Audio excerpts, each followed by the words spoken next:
You know what's crazy? People lie to you every single day. Not strangers on the street. No, friends, co-workers, acquaintances, sometimes even the people closest to you. They smile, look you straight in the eye, speak with a confident voice, and you believe them. Every single time, you don't even notice. But what if I told you there's one simple question that breaks any lie? Not a lie detector, not a polygraph, not 10 years of studying psychology. One question. You ask it calmly, like it's nothing special, and the liar starts falling apart right in front of you. Their voice changes, their eyes dart around, their hands start moving differently, and the coolest part is, they don't even realize you've caught them. They think you're just having a conversation, but you already see everything. But before I show you this question, you need to understand something important, because without this, nothing will work. I used to believe everyone, literally every single person. A friend said he couldn't come because he was sick. I believed him. A coworker said she didn't get my message. I believed her. Someone would look me in the eye and say total nonsense, and I'd just nod. And every time the truth came out later, I felt like a complete idiot. Not because I'd been lied to, that you can live with, but because I didn't even notice. That's what hurts. That feeling when you realize someone calmly lied to your face, and you sat there smiling. It's humiliating. And the worst part is, you start doubting yourself. Maybe I'm too trusting? Maybe something's wrong with me. Maybe everyone else sees it, and I'm the only one who doesn't get it. I walked around with that feeling for years, until I started studying how lying actually works. And here's what I found. Not theory from textbooks, but real patterns that work in real life. How liars build their stories. What they do when they get cornered. How their behavior shifts from one simple question. I found 5 techniques that crack almost anyone, from the lightest to the most devastating. And the last one, the 5th, is that very question I've been talking about from the start. You don't need to be an investigator. You don't need special training. You can start using this today, right after this video. But first, remember the main thing. Lying isn't about the words. Most people think you catch a liar on contradictions. They try to memorize every detail, compare it to what was said before, find the inconsistency. It doesn't work. A good liar has prepared his story. He knows what to say, and he's rehearsed it in his head. You don't catch the words, you catch the reaction to the unexpected. A liar is ready for normal questions, but he's never ready for strange ones. Strange questions are exactly what shatter his whole game. Here's how it works. The first technique is the detail that shouldn't be there. Here's what most people do when they suspect a lie. They ask, "Are you sure? Is that really what happened?" Absolutely nothing else. The liar calmly says yes and continues his story. Why? Because you asked a question he was ready for. His brain already knew you might ask that. You didn't surprise him, didn't throw him off, didn't make his brain work differently. You just gave him another chance to repeat the prepared version. Here's what to do instead. Ask about a tiny, specific, completely unimportant detail that has nothing to do with the main story. Someone says they were at a cafe yesterday with a friend. Don't ask which friend. He's ready for that. Ask, what did you order? What music was playing? Were there a lot of people there in the evening? A person who actually was at that cafe will answer instantly. No pause. He doesn't need to think. He just remembers. The details come up on their own, easily, naturally. And the liar? The liar will freeze for half a second. His eyes will flicker. He'll make a micropause and then say something vague, like, I don't remember. Or he'll start making things up on the spot because his brain can't remember something that never happened. He prepared the main lie but forgot to prepare the scenery around it. I tried this on a coworker who said he was late because of traffic. I asked, which intersection did you get stuck at? 3 seconds of silence. Then, well, you know, the one near the center where it's always backed up. That's not an answer. That's the sound of a brain making something up right now. A person who'd actually been stuck in traffic would say, on the turn by the pharmacy, they're doing road work there. Specific, fast, no strain. Remember this, but the next technique works even more powerfully. The second technique is the reverse rewind. This is what professional investigators use, and it's incredibly effective. Here's the problem with how most people listen. Someone tells a story, and you just nod. Sounds logical. Everything's in order.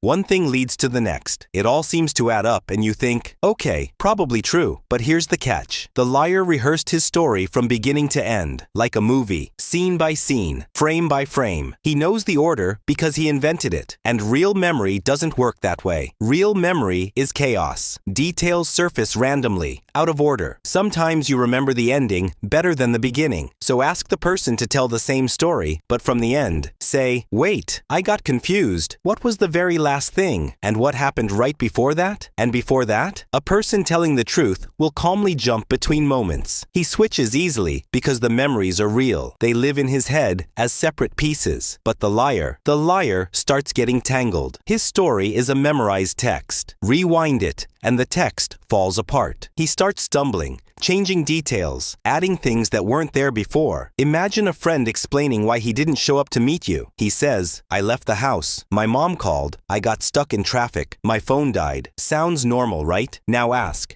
did your phone die before your mom called or after? A truthful person answers instantly. With a liar, you'll see panic in his eyes. Small, quick, but you'll see it. This technique is powerful, but the third is a completely different level. The third technique is silence after the answer. This is probably the scariest weapon you can use, and absolutely nobody expects it. Here's what usually happens. You ask a question, the person answers, and you immediately react. You say, ah, got it, or okay, or you ask the next question, and the liar inside himself exhales. He thinks, got away with it? They believed me. I can relax. Now imagine a different scenario. You ask a question, the person answers, and you stay silent. Just silent, looking at him calmly, not nodding, not smiling, not asking another question. 3 seconds of silence, 5 seconds. You know what happens? The person who told the truth sits calmly and waits. He might ask, what's wrong? You got it? He has nothing to fear because he said it like it was. But the liar can't stand the silence. His brain is screaming, they believed me. I need to add something. And he starts talking more, adding details you didn't ask for, explaining things that don't need explaining, justifying himself even though you didn't accuse him of anything. Silence is pressure that the truth withstands easily, and lies never can. I tried this when an acquaintance was explaining why he hadn't paid me back. He gave me his answer, and I just sat there silently looking at him. 4 seconds in, he started, well, I wanted to send it, but then something else came up. And out comes a whole new story that didn't exist a second ago. Silence pulled out the truth better than any interrogation. But the fourth technique is something liars simply can't defend against. The fourth technique is the question about feelings. This is brilliant, and almost no one knows about it. When a person lies, his whole brain is busy with facts. He's thinking about what to say, in what order, what details to add to make it sound believable. But you know what he completely forgets? Emotions. He forgets to prepare what he supposedly felt in that moment. So when someone tells you a story and you have doubts, ask, and how did you feel when that happened? A person who actually lived through it answers instantly. I got scared. I was so angry my hands were shaking. My heart sank. Emotions are the first thing we remember from real events. They're vivid, specific, alive. And the liar? The liar gives you something empty and vague. Well, it was unpleasant. Normal, I handled it. Yeah, not great. Do you hear the difference? Some words are alive, others are dead, because the brain doesn't store emotions from events that didn't happen. You can't remember feelings from a situation you invented. Imagine a coworker says his wallet got stolen yesterday. Ask, seriously? How did you feel when you noticed? If it's true, you'll hear living emotions, anger, panic, confusion. If it's a lie, you'll hear, well, I was a little upset. A little. Someone stole your wallet, and you were a little upset. There's the crack. And now the fifth technique, the most powerful one, the very question you watched this video for. The fifth technique is the main question. Ready? Here it is. Can you explain that a different way? 7 words, and they destroy any lie. Listen carefully, because when a person tells the truth, he can describe the same event 10 different ways. Because truth is living, flexible memory. He can start from a different moment, use different words, come at it from another angle. The truth sounds slightly different every time,